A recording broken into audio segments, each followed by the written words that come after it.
بسم اللہ الرحمن الرحیم والصلاة والسلام علی رسول اللہ وعلی آلہ واصحابہ ومن تبعہم بإحسان الی یوم الدین، اما بعد۔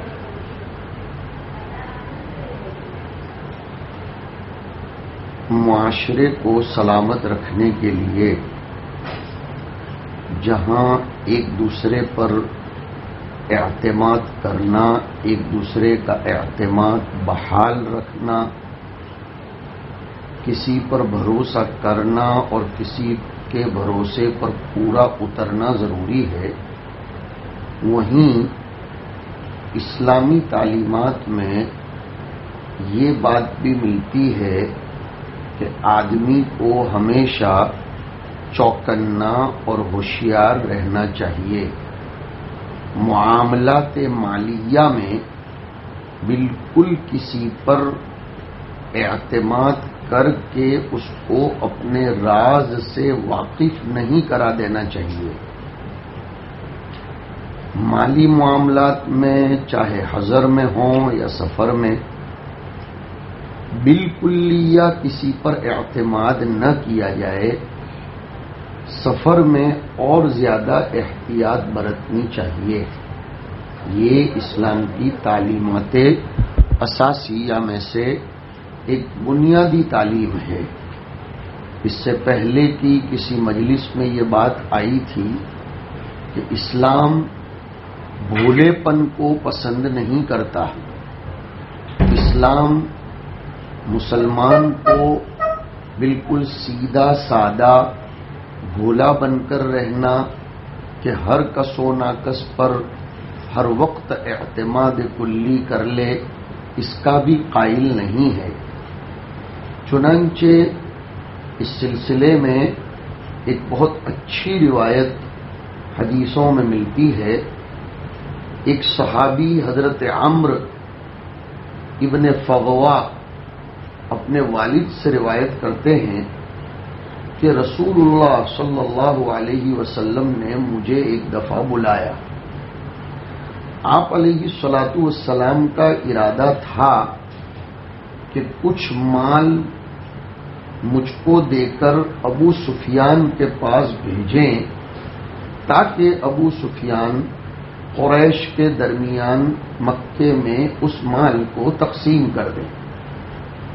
فتح مکہ کے بعد کا قصہ ہے۔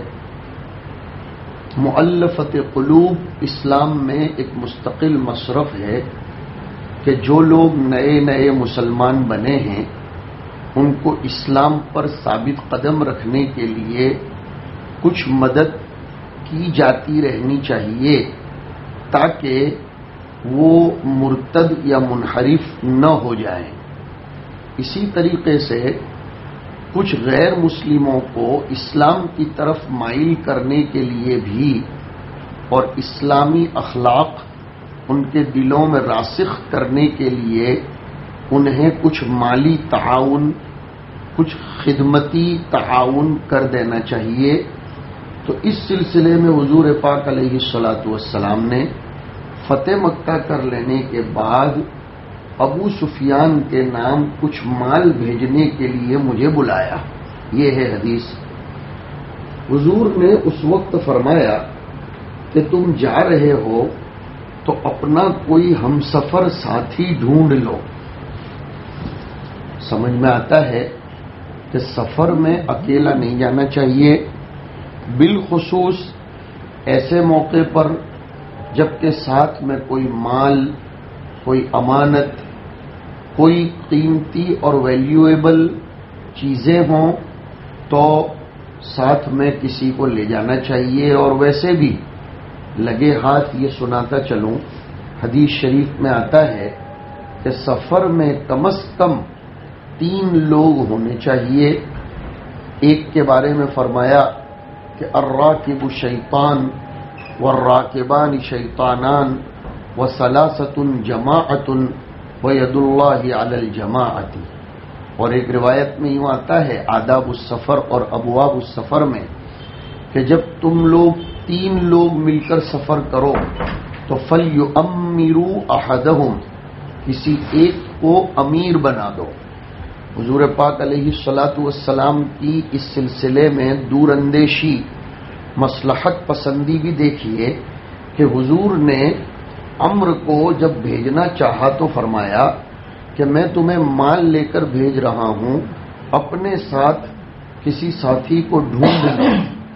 حضرت عمرو کہتے ہیں کہ اس کے بعد میرے پاس عمرو ابن امیہ ضمری آئے اور انہوں نے مجھے کہا کہ مجھے اطلاع ملی ہے کہ تمہارا سفر کا ارادہ ہے اور تم کو ایک ہم سفر کی تلاش ہے۔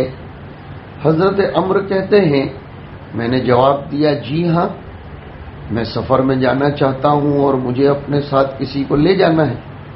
تو عمرو ابن امیہ الضمری نے فرمایا کہ میں تمہارا ساتھی ہوں، میں تمہارے ساتھ آنے کے لیے تیار ہوں۔ حضرت عمرو کہتے ہیں کہ اس کے بعد میں رسول اللہ صلی اللہ علیہ وسلم کے پاس پہنچا اور میں نے آپ کی خدمت میں اطلاعاً عرض کیا کہ مجھ کو ہم سفر ساتھ میں چلنے والا مل گیا ہے۔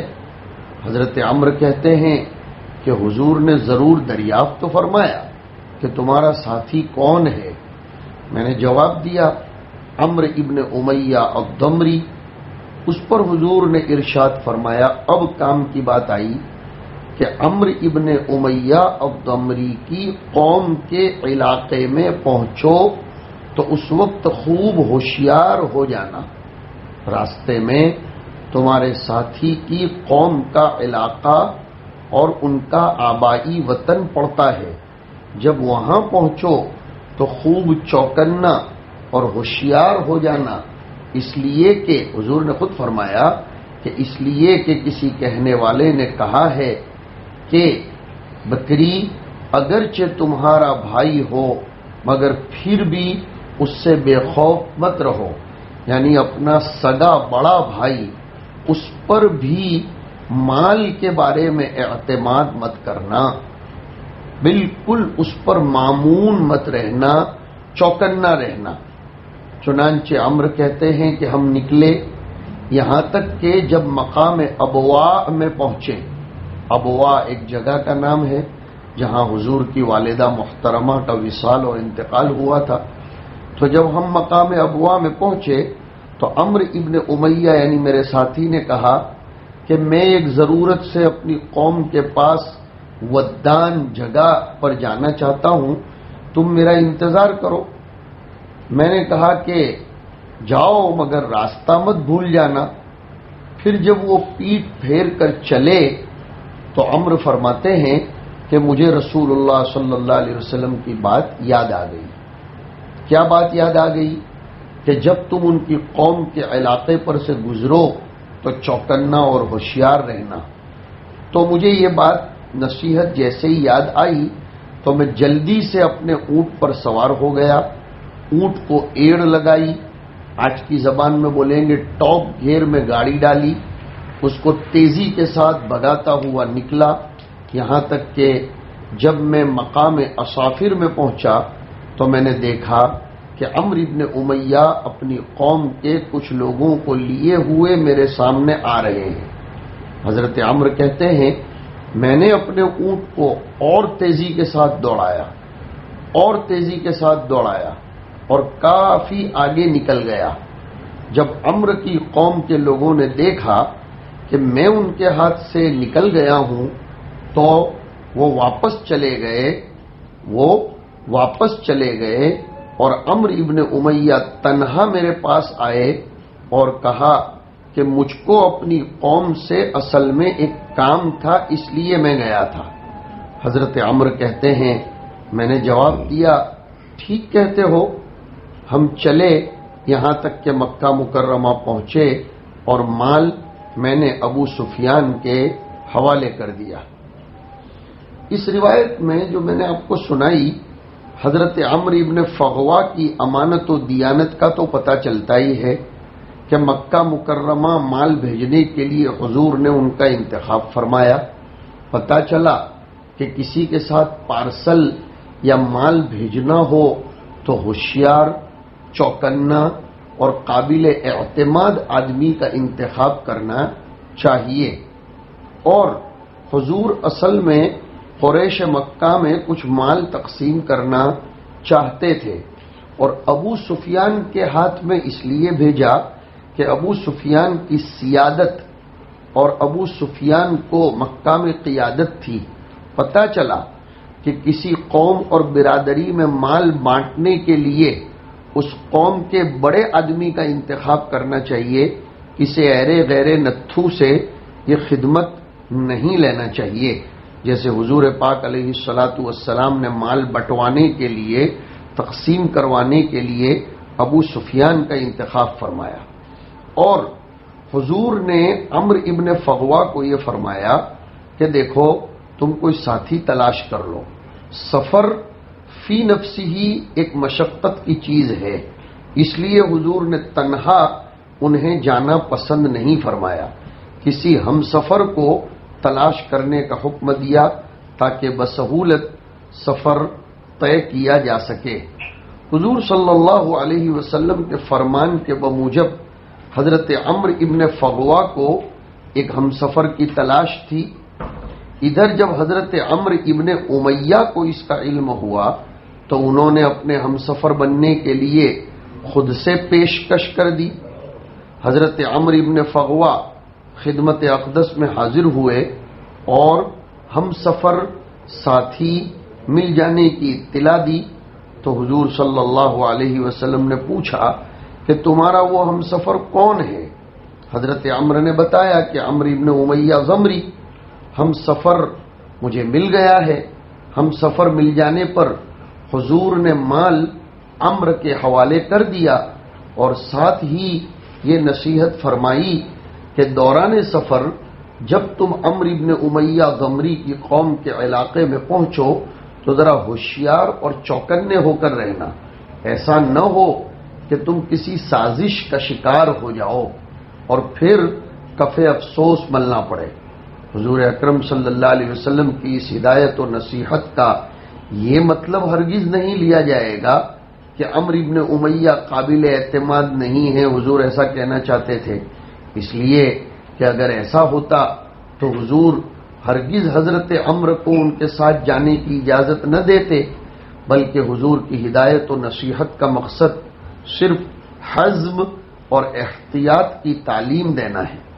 اور حضور نے زمانے جاہلیت میں عربوں میں جو ایک مثل تھی اخوک البکری فلا تأمنہ، اس کا سہارا لیتے ہوئے فرمایا کہ طلب سلامتی اور لوگوں کے شر سے بچنے کے لیے حزم و احتیاط اور اس بات کی تعلیم چلی آئی ہے کہ کسی پر بھی مکمل اعتماد تو کرنا ہی نہیں چاہیے، کسی پر بھی کامل بھروسہ تو کر ہی نہیں لینا چاہیے، خصوصاً سفر کے درمیان، اور وہ بھی مال وغیرہ کے سلسلے میں تو کسی پر کامل اعتماد کرنا نہیں چاہیے، چاہے اپنا ہم سفر ساتھی حقیقی اور بڑا بھائی ہی کیوں نہ ہو، خصوصاً جبکہ وہ قبیلے بنی بکر سے ہو کہ وہ قبیلے بنی بکر کے لوگ بے وفائی میں مشہور تھے،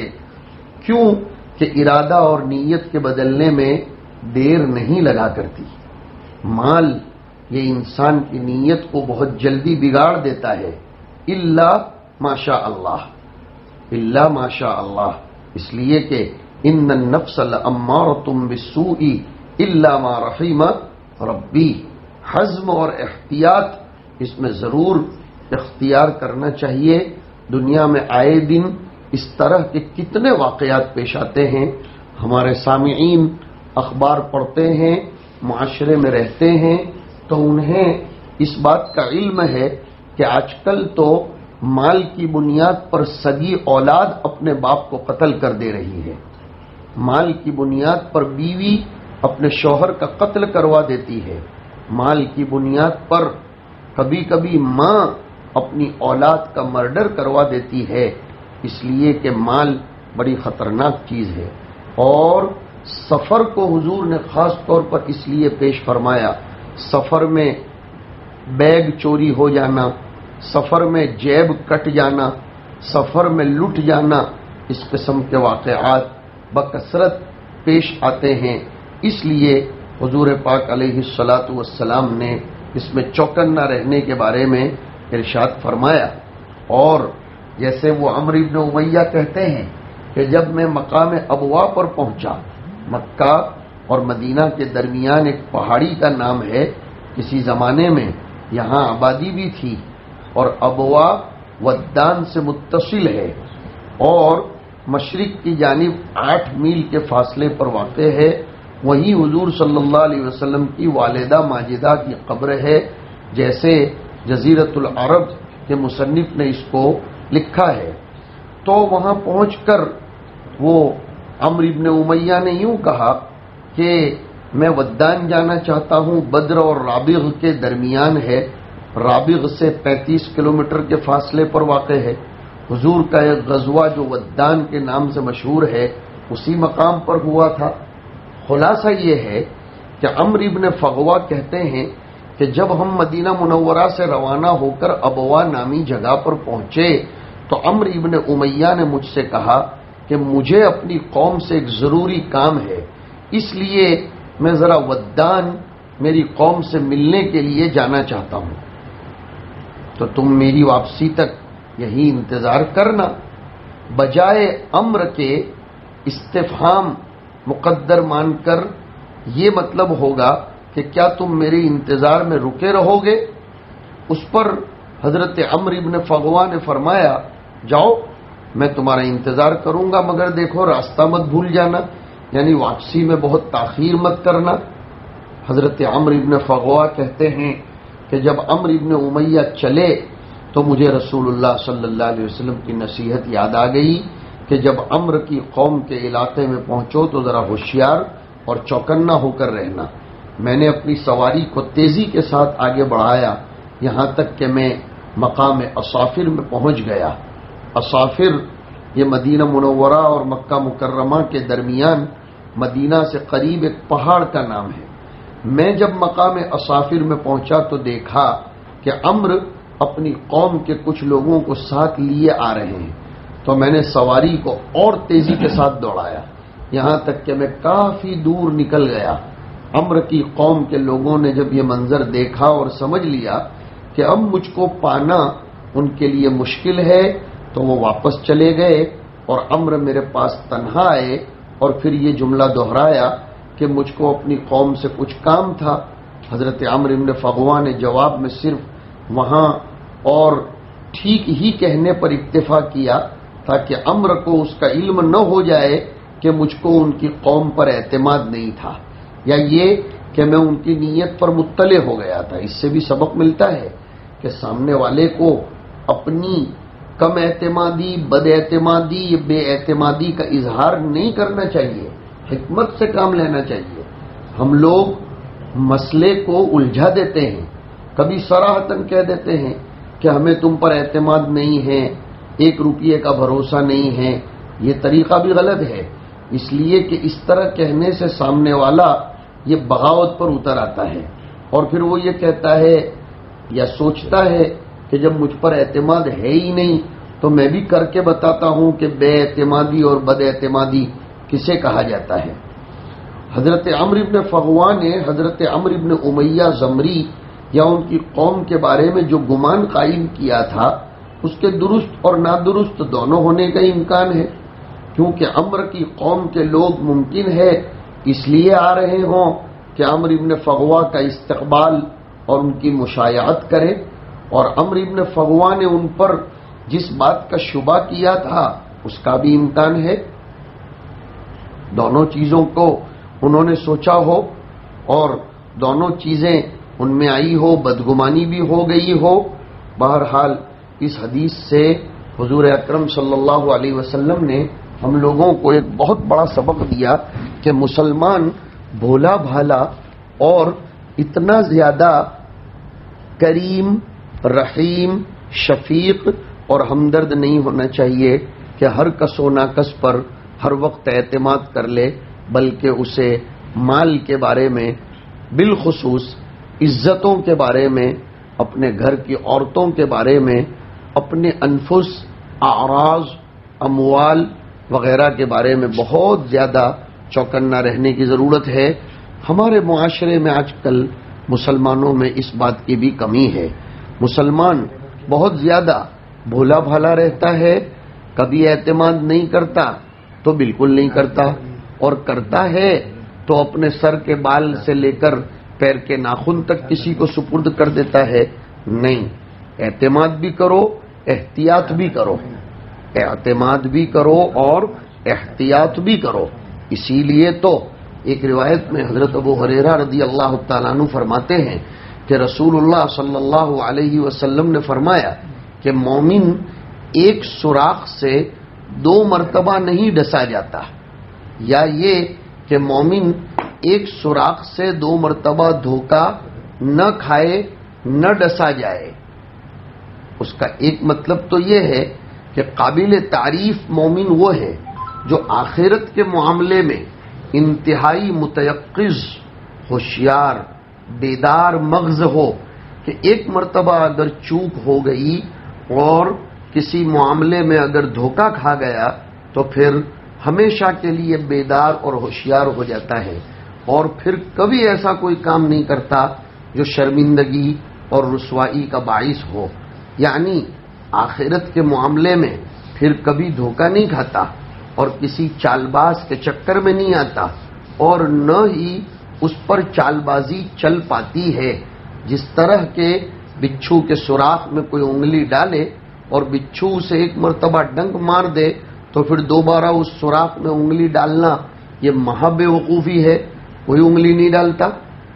اور مطلب یہ بھی ہے کہ مومن کو دھوکہ نہیں کھانا چاہیے، حزم اور احتیاط کو ترک کر کے کبھی ایسی غفلت اس پر طاری نہیں ہونا چاہیے کہ دوبارہ کسی کی چال بازی کا شکار ہو جائے، یا دوبارہ کسی برائی اور فعل مکروہ میں مبتلا ہو جائے، بلکہ دنیا اور آخرت دونوں کے معاملے میں اسے ہمیشہ چوکنا اور بیدار رہنا چاہیے۔ کبھی غفلت گوارا نہیں کرنی چاہیے، جیسا کہ ایک مرتبہ ڈنک کھا جانے کے بعد دوبارہ سوراخ میں انگلی ڈال کر ڈنک کھانے کی کوشش نہیں کرنی چاہیے۔ بعض لوگوں نے، محدثین اور شراح نے بڑی اچھی بات لکھی ہے کہ یہ حدیث شریف حضور پاک علیہ الصلاۃ والسلام نے ایک پس منظر میں ارشاد فرمائی تھی۔ اس کو بغور سننا چاہیے کہ ایک مرتبہ حضور اکرم علیہ الصلاۃ والسلام نے ایک مشرک کو کسی غزوے میں پکڑ لیا تھا۔ وہ مشرک اور کافر شاعر تھا، شاعر کویتا رچتا تھا، اور وہ حضور کی ہجو کرتا تھا، اسلام اور مسلمانوں کے خلاف بکواس کرتا تھا۔ وہ قیدی بنا کر پکڑ کر لایا گیا۔ اب اس نے حضور کو ہاتھ پیر جوڑے، حضور کو منت سماجت کی اور یہ کہا کہ اتنی دفعہ مجھ کو معاف کر دو، اب کے بعد میں کبھی بھی ایسا نہیں کروں گا۔ حضور اکرم علیہ الصلاۃ والسلام نے شان رحیمانہ کے پیش نظر پہلا موقع تھا نا، اس لیے اس کو چھوڑ دیا، اس کو رہا اور آزاد کر دیا۔ پھر اس نے تو چھوٹنے کے بعد کتے کی دم ٹیڑھی سو ٹیڑھی، اس نے پھر ہجو کرنا شروع کیا، بکواسیں کرتا رہا اور اسلام و مسلمانوں کے خلاف ہرزہ سرائی اور دشمن ترازی کرتا رہا، دشنام ترازی کرتا رہا۔ اب وہ دوبارہ ایک غزوے میں قیدی اور اسیر بنا کر پکڑ کر لایا گیا۔ اب اس نے جب دوبارہ قیدی بنا کر پکڑ کر لایا گیا تو پھر اس نے ہاتھ پیر جوڑے اور حضور اکرم صلی اللہ علیہ وسلم کو منت سماجت کی کہ مجھ کو رہا کر دو، اب میں کبھی ایسا نہیں کروں گا۔ اب حضور نے دوبارہ اس کو نہیں چھوڑا دوبارہ، اور حضور نے اس وقت یہ جملہ ارشاد فرمایا تھا کہ لا یلدغ المؤمن من جحر واحد مرتين، کہ مومن ہوشیار ہوتا ہے، وہ ایک بل سے، ایک سوراخ سے 2 مرتبہ نہیں ڈسا جاتا۔ اس سے پہلے تو میں نے تجھ پر اعتماد کیا اور تیری بات پر اعتماد کر کے میں نے تجھ کو چھوڑ دیا، لیکن اب میں تجھ کو نہیں چھوڑوں گا۔ اس سے پہلے میں تیری بات میں آیا، میں نے تجھ پر بھروسہ کر لیا، لیکن تو نے تو چھوٹنے کے بعد پھر وہی دھندے کیے تو اب کیا گارنٹی ہے کہ اب کے بعد چھوٹنے کے بعد نہیں کرے گا؟ ذرا غور کرو، حضور رحمت للعالمین تھے، رحمت للعالمین تھے، لیکن آپ ایسے بھولے نہیں تھے، متیقظ، بیدار مغز اور ہوشیار تھے۔ اللہ کے رسول علیہ الصلاۃ والسلام نے اس کو نہیں چھوڑا سو نہیں چھوڑا۔ یہ دونوں روایتیں آج کی مجلس میں آپ کے سامنے ہیں۔ اس سے اسلام کا مزاج پتہ چلتا ہے کہ اسلام چوکنا رہنے کی، ہوشیار رہنے کی تعلیم دیتا ہے۔ بھولا پن اسلام میں پسندیدہ نہیں ہے۔ اللہ تعالی ہمیں ایک دوسرے پر اعتماد کرنے کے ساتھ ساتھ ایک دوسرے سے احتیاط کرنے کی بھی توفیق نصیب فرمائے۔ وصلی اللہ وسلم علی نبینا و مولانا محمد وعلی آلہ و اصحابہ اجمعین۔